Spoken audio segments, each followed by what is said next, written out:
Homeopathic संगोष्ठी homeopathic भविष्य की दवाई के नाम पर एक संगोष्ठी का आयोजन होमो केयर एंड रिसर्च इंस्टीट्यूट के बैनर तले उधम सिंह नगर के काशीपुर में आयोजित किया गया। संगोष्ठी के मुख्य अतिथि चिकित्सा स्वास्थ्य मंत्री धन सिंह रावत रहे। संगोष्ठी पर पहुंचने पर आयोजकों ने चिकित्सा स्वास्थ्य मंत्री का फूल माला पहनाकर जोरदार स्वागत किया। संगोष्ठी के आयोजक प्रसिद्ध होम्योपैथिक चिकित्सक डॉक्टर रजनीश शर्मा ने बताया कि इस संगोष्ठी में होम्योपैथिक चिकित्सा के भविष्य के बारे में नए रिसर्च शोध पत्र प्रस्तुत करने के साथ साथ इस क्षेत्र में आई नई नई टेक्नोलॉजी के बारे में विस्तृत चर्चा की गई ताकि होम्योपैथिक की तकनीक को और आगे बढ़ाया जा सके। वहीं होम्योपैथिक चिकित्सा उत्तराखंड के पूर्व डायरेक्टर राजेंद्र सिंह ने बताया कि इस सेमिनार से होम्योपैथिक को लेकर जो भ्रांतियां हैं उसे स्पष्ट करते हुए जन जन को अवगत कराना है, क्योंकि होम्योपैथी ही भविष्य की दवाई है। उन्होंने कहा कि होम्योपैथी समरूपता के आधार पर आधारित है। उन्होंने कहा कि ये एक ऐसी पद्धति है जो बीमारी ही नहीं, बीमारी के कारणों को जड़ से ख़त्म कर देती है। संगोष्ठी में मुख्य अतिथि धन सिंह रावत ने होम्योपैथिक में उत्कृष्ट कार्य करने वाले डॉक्टरों को सम्मानित किया। स्वास्थ्य मंत्री ने सभी डॉक्टरों को बधाई देते हुए कहा कि इस फील्ड में अधिक से अधिक रिसर्च किया जाए जिससे लोगों को और अधिक लाभ मिल सके। साथ ही उन्होंने कहा कि उत्तराखंड सरकार जल्द ही प्रदेश की राजधानी में होम्योपैथिक का एक नया कॉलेज खोलने के लिए ज़मीन तलाशने का प्रयास कर रही है। साथ ही उन्होंने बताया कि NHM के माध्यम से 26 डॉक्टर लगाए गए हैं और 277 डॉक्टरों का प्रस्ताव केंद्र सरकार को भेजा गया है। आशा है जल्द ही मंजूरी मिल जाएगी। और 5 लाख रुपए तक का इलाज हमारे राज्य में आम आदमी के लिए कोई भी हो सकता। और आपको ताजुब होगा, अभी तक हमारे राज्य में 50 लाख जो है आयुष्मान भारत और अटल आयुष्मान के कार्ड बने और लगभग 6 लाख लोगों का इलाज अभी तक क्या हो गया, फ्री में हो गया। ये भी हमारे राज्य में जनसंख्या के आधार पे सर्वाधिक कार्ड बनाने वाला कोई राज्य है तो वो उत्तराखंड है। और आजकल हम एक बड़ा अभियान चला रखा है कि हम स्कूलों में भी, डिग्री कॉलेजों में, विश्वविद्यालय में और एक हमने बैन लगा रखी है प्रत्येक ब्लॉक में कि जिन लोगों के भी कार्ड नहीं बने आयुष्मान, वो लोग जो है घर में अपना कार्ड बना सकते हैं और फ्री में बना, 1 रुपये उसका नहीं लगेगा। सरकार हर आदमी को कार्ड बनाएगी। तो एक अभियान आजकल हमने चला रहा है। दूसरा अभियान हमारा ये है कि हमारे राज्य में वैक्सीन की पहली डोज 100% लोगों के लग गई है। दूसरी डोज भी हमारे राज्य में 100% लोगों के लग गई है, 98 और 99% लग गई है। लेकिन जो आजकल हम प्रिकॉशन डोज लगा रहे हैं वो हमारे राज्य में भी 20% लगी है और पूरे देश में भी 11% लोगों के लगी। हम ये चाहते हैं कि 30 सितंबर तक जिसको भी प्रिकॉशन डोज लगानी है वो निःशुल्क लगाई जाएगी और 30 सितंबर तक अगर कोई लगाएगा तो फिर उससे 400 रुपये लिए जाएंगे। जो तीसरी डोज है कोरोना की वो आप लोग जल्दी लगा लीजिए। जितने लोग यहाँ पे बैठे हैं वो भी मेरा निवेदन है कि आप लोग थोड़ा जल्दी करिए। हम पे वैक्सीन की कोई कमी नहीं। आप लोग हमारे हॉस्पिटल में भी जा सकते हैं। लगता है कि कहीं पे ऑफिस में 100-200 लोग हैं तो हम लोग वहाँ भी जा सकते हैं।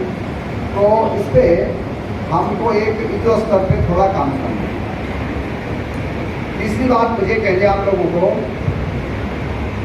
कि हम लोगों ने अपने राज्य में कोई भी गर्भवती महिला अगर जब उनको हॉस्पिटल जाना होता है जच्चा बच्चा होते से तो वो जो है हमारे 108 नंबर दबा सकते हैं और खुशियों की सवारी कॉल कर सकते हैं। हमारी सरकार ने गर्भवती महिलाओं को हॉस्पिटल तक लाना ये फ्री की व्यवस्था हमारे राज्य में। और जब जच्चा बच्चा हो जाएगा फिर बच्चे की मां को और बच्चे के रिश्तेदारों तक सबको घर तक फ्री छोड़ना ये भी हमारी सरकार की तरफ से। आज हमारे प्रदेश में 88% संस्थागत डिलीवरी हुई। और जब मैंने स्वास्थ्य विभाग लिया था तब हमारे प्रदेश में 38% संस्थागत डिलीवरी, 50% जो है अब क्या हो गया संस्थागत डिलीवरी। और हमारा टारगेट ये है मुख्यमंत्री जी का हमारा कि 100% संस्थागत डिलीवरी हमारे राज्य में। जिस गांव में सड़क नहीं है या उनको 1-8 किलोमीटर सड़क तक आना पड़ता है तो हमारी सरकार की तरफ से एक डंडी कंडी पाल की उस गांव में दे रखी है। और वहाँ के 4 लोगों को हम पैसा देते हैं कि वो गर्भवती महिला को जो है कहाँ तक लाएंगे, रोड हेड तक लाएंगे, उसके लिए भी पैसा दे रखे। इस दौरान उन्होंने बताया कि सरकारी अस्पताल में 400 प्रकार की दवाइयाँ मुफ्त दी जाने के साथ साथ 258 जाँचें बिल्कुल मुफ्त की जा रही हैं। वहीं उन्होंने बताया कि जल्द ही राज्य में प्रत्येक अस्पताल में 3 पद्धतियों के डॉक्टरों की नियुक्ति की जाएगी। एम्स पर बोलते हुए उन्होंने कहा कि उधम सिंह नगर में एम्स की स्थापना के लिए 100 एकड़ ज़मीन तय कर दी गई है। सर, सबसे बड़ी बात होम्योपैथी को लेकर एक भ्रांति है कि इससे जो बीमारी है, जो भी डिजीज़ है, बहुत लंबा समय लेती है ठीक होने में। क्या वाकई ये सत्यता है या खाली कोई भ्रांति है? नहीं, ये भ्रांति है। और ये भ्रांति इसलिए है कि होम्योपैथी में रिसर्च जो होती थी बहुत कम होती थी, या जिनके पास जो रिसर्च करते थे वो अपने तक सीमित रखते थे। अब नया युग आ गया है, जब क्रांति आ गई है, जो अपनी रिसर्च को होम्योपैथी डॉक्टर भी दूसरों से शेयर करने लगे हैं, सेमिनार्स हो रही हैं, एक दूसरे को अपने विचार व्यक्त कर रहे हैं। और जो बहुत द्रुत गति से काम करने वाली दवाइयाँ हैं, जिसमें तुरंत ICU जैसे पेशेंट को ठीक करने की जो दवाइयाँ हैं वो भी आ चुकी हैं। और ऐसा नहीं है कि देर में काम करती है, अब बहुत जल्दी काम करती है। और यही सिद्ध करने के लिए हम लोगों ने सेमिनार रखी है। अभी कुछ साल पहले सरकार द्वारा होम्योपैथिक में भी ऑपरेशन करने के लिए अलाउ कर दिया था। उसे आप कैसे देखते हैं? क्या वाकई होम्योपैथिक डॉक्टर्स इस काबिल हैं कि वो उसे ऑपरेट कर सकें? और जो बीमारी है होम्योपैथिक से के दवाइयों से ठीक ना होकर ऑपरेट करना ही जरूरी हो गया? देखिए, इसमें थोड़ा सा डिस्प्यूट है। इसमें डिस्प्यूट ये है कि सर्जन ही सर्जरी कर सकता है। पहली चीज़, जिसने MS किया हो, कम से कम MS किया हो, वही सर्जरी करेगा। होम्योपैथी में MS का अभी तक कोई कोर्स नहीं है, इससे सर्जरी का तो मतलब ही नहीं होता। लेकिन BHMS में बैचलर ऑफ सर्जरी की डिग्री चूँकि उसको दी हुई है, इसलिए वो कुशल छोटा सर्जन है। जैसे MBBS होता है, सेम उतनी ही पढ़ाई उसने भी की है, तो छोटी मोटी सर्जरी वो कर सकता है। जैसे फोड़ा फुंसी है, कुछ है, ड्रेसिंग है, फ्रैक्चर है, ये करने के लिए वो ऑथोराइज है और करना चाहिए। सर, कोरोना काल से गुजरे हैं, पब्लिक अभी भी डर से है। आप होम्योपैथिक डॉक्टर होते हुए क्या सजेशन देंगे कि अभी हमें क्या प्रिकॉशंस रखने चाहिए? क्या अभी हम निश्चिंत हो जाएं? अगर हमें प्रिकॉशंस रखने चाहिए तो होम्योपैथिक के हिसाब से हमें क्या क्या ट्रीटमेंट कंटिन्यू रखना चाहिए जिससे कि हम इसमें ग्रसित ना हो? बहुत अच्छा सवाल है। अपनी इम्यूनिटी को बढ़ा के रखें, प्रतिरोधक क्षमता को जितना बढ़ा के रखेंगे हम उतना कारगर रहेंगे, उतना कामयाब रहेंगे, स्वस्थ रहेंगे। एलोपैथी में एक वैक्सीन निकाला गया था जो भारतवर्ष में 200 करोड़ से ज़्यादा वैक्सीन लग गए हैं। तो उसी तरीके से होम्योपैथी में भी वैक्सीन है। आर्सेनिक एल्बम नाम की दवाई 30 पावर में सबको दी गई थी कोरोना काल में, जिसका बहुत अच्छा रिजल्ट आया था। जिन्होंने कोरोना नहीं हुआ ली, उनको कोरोना नहीं हुआ तो बहुत हल्का हुआ, या जिनको कोरोना हो गया उसके बाद ली तो जल्दी ठीक हुए।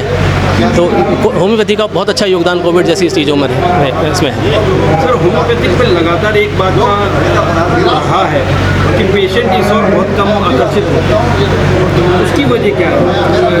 सीधा एलोपैथी पे चले जाते हैं और एलोपैथी पे जाकर उस तरीके से अपना ट्रीटमेंट लेते हैं। कहते हैं एलोपैथी लेयर के ऊपर लेयर चढ़ा देती है, उसे ठीक कर देती है, जड़ से नहीं खत्म करती। होम्योपैथिक में जड़ से खत्म हो जाता है। कितनी सत्यता है सर इसमें? ये बिल्कुल सत्य है। होम्योपैथी किसी भी बीमारी को समूल नष्ट कर देती है, जड़ से खत्म करती है। एलोपैथी एक बहुत अच्छी पद्धति है जिसमें तुरंत किसी को पीड़ा है, कुछ है, उसका आराम लेने के लिए एलोपैथी ठीक है। एलोपैथी में क्या है, बहुत ही सुगमता से उपलब्ध है।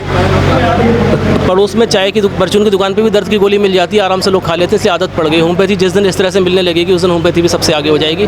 होम्योपैथी आज वर्ल्ड में 2nd largest system of medicine है। पहली एलोपैथी, दूसरी होम्योपैथी है पूरे वर्ल्ड। लार्जेस्ट होने के बाद भी पब्लिक या जो कह दे पेशेंट अभी भी उस और नहीं है। आपकी तरफ से क्या किया जाए या ऐसा क्या किया जा रहा है जिससे कि लोगों को इस पे विश्वास के साथ साथ इस और आए? बहुत अच्छे होम्योपैथ्स की ज़रूरत है।